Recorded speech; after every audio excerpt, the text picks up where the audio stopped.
एक माँ अपने बच्चे को भोजन करा रही है। एक माँ अपने बच्चे को दूध पिला रही है, भोजन करा रही है। उसका ध्यान कहीं और भी है। 50 काम में ध्यान लगा हुआ और बच्चे को थोड़ा सा रोटी का निवाला हाथ में पकड़ा कर जाती है, रोटी का टुकड़ा बच्चे के हाथ में पकड़ा कर जाती है। ले जल्दी इसको फिनिश कर, जल्दी खा इसको, जल्दी खत्म कर इसको। माँ ने बच्चे के हाथ में रोटी का टुकड़ा पकड़ाया, माँ ने बच्चे के मुख में रोटी का टुकड़ा दिया और माँ फिर काम में लग गई, फिर काम में लग गई, फिर काम में लग गई। बच्चा रोटी के टुकड़े को हाथ में लेता है, फिनिश नहीं करता, उसको तोड़ेगा, मरोड़ेगा, फेंकेगा, कहीं इधर डालेगा, कहीं उधर डालेगा, कहीं जाएगा, घूम फिर कर आ जाएगा। माँ ने उसके मुंह में रोटी का टुकड़ा दिया, बच्चा उसको चबाता नहीं है, मुंह में ही भर के रखता है और मुंह में भरा भरा यहाँ घूमेगा, वहां घूमेगा, जाएगा, आएगा। फिर इतने में माँ चिल्लाएगी, फिनिश करा, मुंह खोल के बता, जल्दी मुंह खोल। मालूम पड़ा कि मुंह में गप्पो जैसा भरा पड़ा हुआ, फिनिश नहीं कर, मुख में भरा पड़ा हुआ। फिर वापिस माँ आई और माँ ने फिर कहा, ले ये रोटी का टुकड़ा ले, जल्दी से फिनिश कर।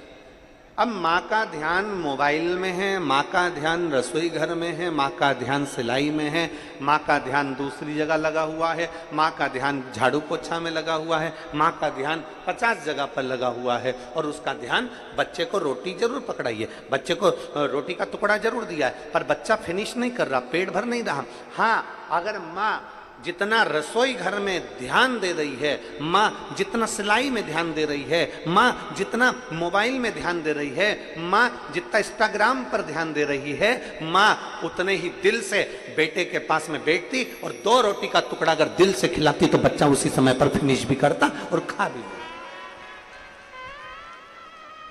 हृदय, दिल, मन, चित्त, वृत्ति व्यक्ति को देना पड़ता। आप में से कई लोग ऐसे बैठे होंगे जो रोज शंकर जी को 1 लोटा जल चढ़ाते होंगे, रोज शंकर जी के मंदिर जाते होंगे, रोज शंकर जी के मंदिर जाकर श्री शिवाय, जम के बोलो जरा, श्री शिवाय नमस्तुभ्यम। बोल बम का नारा है, इतना धीमा बोलोगे तो कल्याण तुम्हारा है। जरा जम के बोलो, बोल बम का नारा है, सारी समस्या का हल। अब 1 क्षण के लिए, 1 मिनट के लिए आप जरा विचार करिए, रोज मंदिर जा रहे हो, रोज शंकर जी को जल चढ़ा रहे हो, रोज प्रतिदिन शिवालय जा रहे हो, रोज शंकर के मंदिर में जाकर ओम नमः शिवाय, ओम नमः शिवाय, ओम नमः शिवाय, हर हर महादेव, श्री शिवाय नमस्तुभ्यम, श्री शिवाय नमस्तुभ्यम लगे।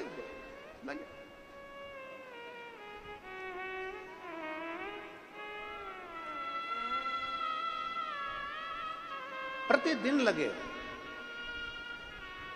अब जरा विचार करना, तुम्हारी एक पड़ोसन शंकर जी का पशुपति व्रत करी, शंकर जी के मंदिर गई, शंकर जी को जल चढ़ाया और बाबा ने उसकी तुरंत सुनी और बाबा ने उसका भंडार भर दिया।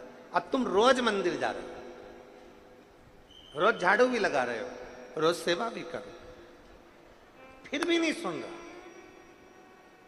फिर भी नहीं सुनता। क्यों नहीं सुन रहा? उसका केवल एक कारण, बच्चे को रोटी का टुकड़ा तो दे दिया पर समय, दिल, मन से उसको नहीं खिलाया।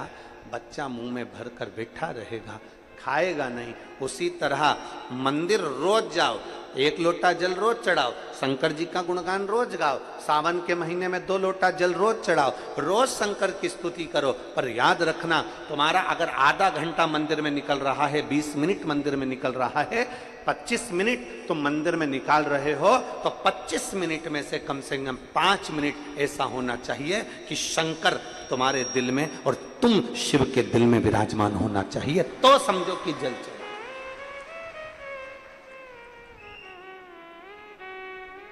तो जानो कि शंकर की स्तुति हुई।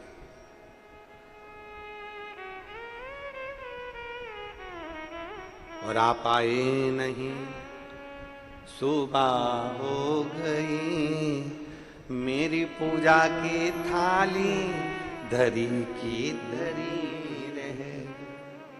क्यों नहीं आए? किस लिए नहीं आए? पता नहीं।